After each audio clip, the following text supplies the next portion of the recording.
An evening in the brave blue world.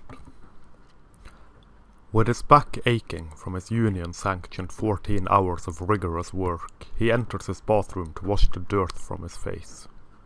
The computer in his mirror asks of him, carrying his own voice synthesized, digitized, dead and soulless. "Did you smile more than your designated quota today?" He shakes his head to indicate that he did not, and then proceeds to wash the grime from his face, and his eyelids, heavy from lack of sleep and rest, dips and droops. Quietly he removes his outer layer of clothing, leaving the inner layer on, obviously for the sake of decency, his cock and balls nearly shackled to his thigh from the tightness of the thing, almost a second layer of skin. What a grand way to combat the plight of manspreading and displays of toxic masculinity, he thinks, as he steps into the shower and waits for the blast of cold water to wash the mud and shit away from his inner layer of clothing and what little is revealed of his flesh. That is, his hands, face and feet. Cold water, of course, to combat what sudden feelings of lust and arousal may still be present, even after his long and hard day at work. "Have you fulfilled your designated work quota today?" the computer in his mirror asks. He looks deeply into the camera hiding in the head of his shower and nods twice, smiling carefully so as to prove himself pleased with both his place of work and his output of the day. The computer soothes him with quiet buzzing, apparently pleased with him today as well as yesterday and the day before and the day before. Such a splendor it is to have everything be so predictable, so stable, so incredibly ordered. The beauty of extreme order combating the calamity that is frightful chaos. Day after day the same, evening after evening, night after night. How quickly we may slip, he is told. Be careful and keep your eyes ever on the ground and on your feet as you walk. Do not let your eyes stray, and your thoughts will not stray either. He does not let his eyes nor his thoughts stray. Feeling somewhat refreshed after his 6 minutes of prescribed showering time, he leaves the confines of his shower box and wipes his face and hands and feet, as well as his inner layer of clothing, dry.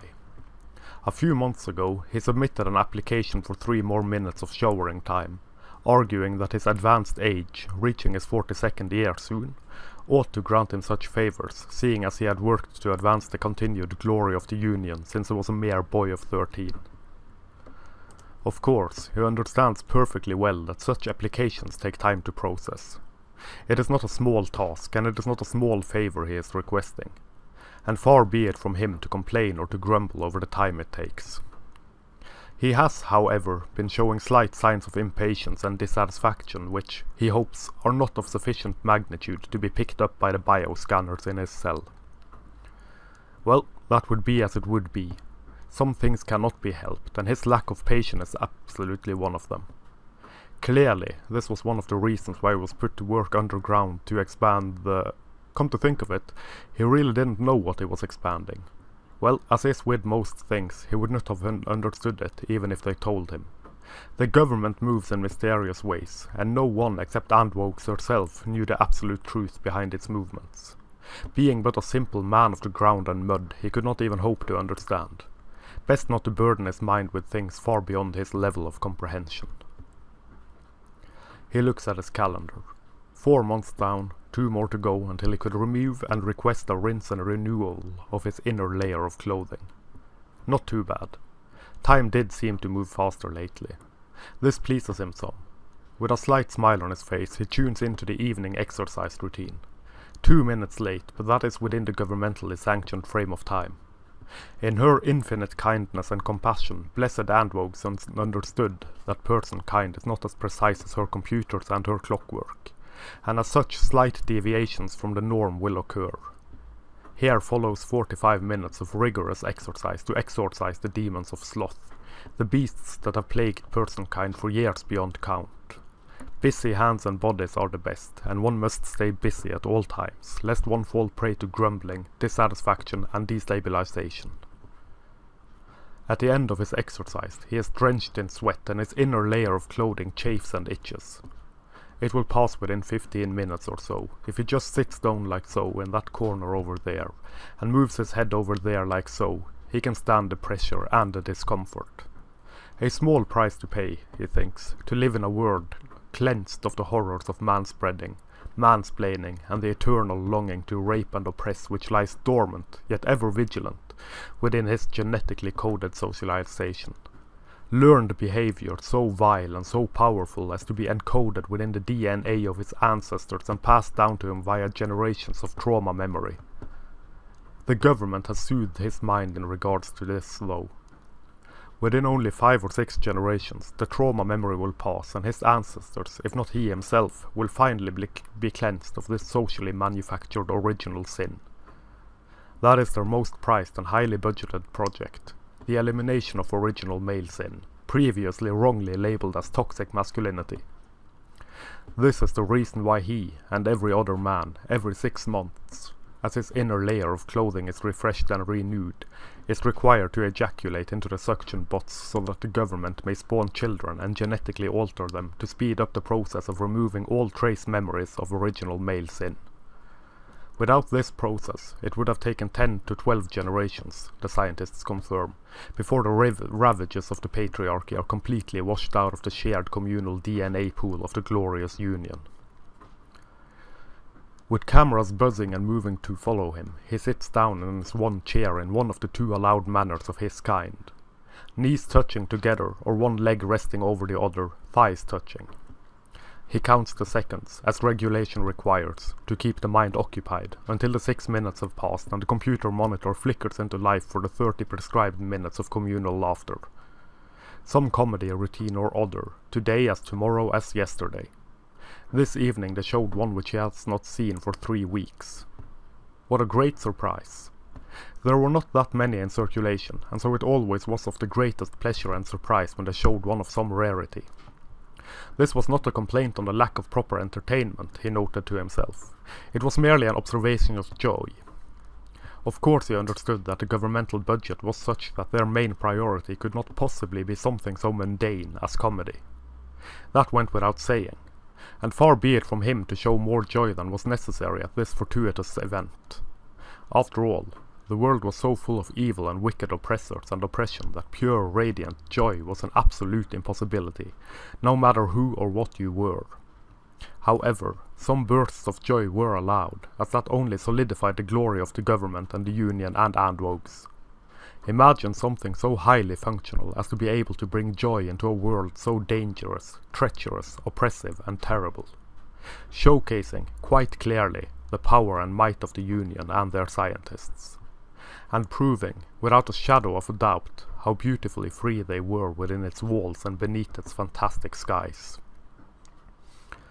From the cell adjacent to his, he can hear roars of laughter so powerful that he senses the vibrations of it in his own chair, and so he laughs as well.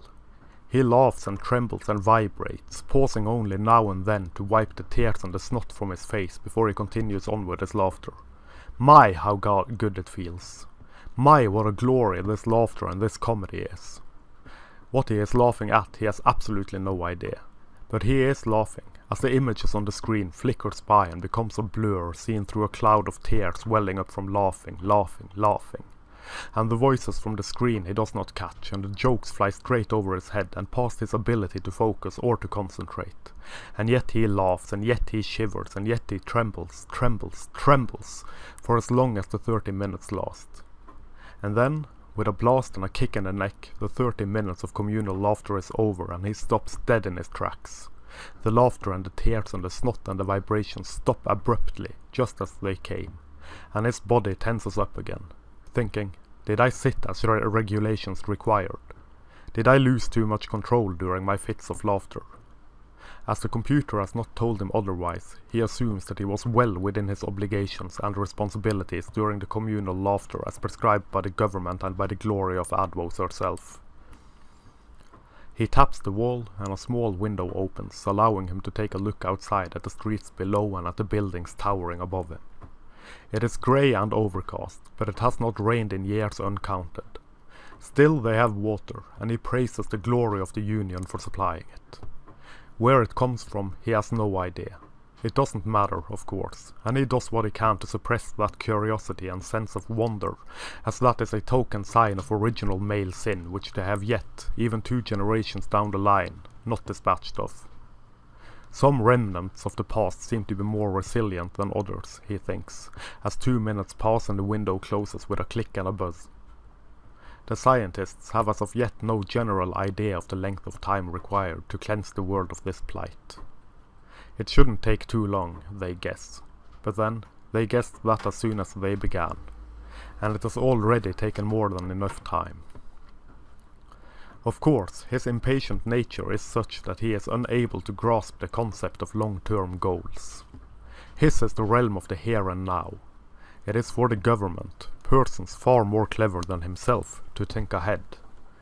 He can scarcely remember yesterday, and the government in all their glory can remember clearly a time when every man, woman and child were slaves. Though some were more slaves than others, and others were more equal than others, as opposed to now, where everyone is as free as they could possibly be. This should be more than enough proof of their superiority, their ability to actually accurately and precisely remember the past, the old days, the days of slavery and oppression.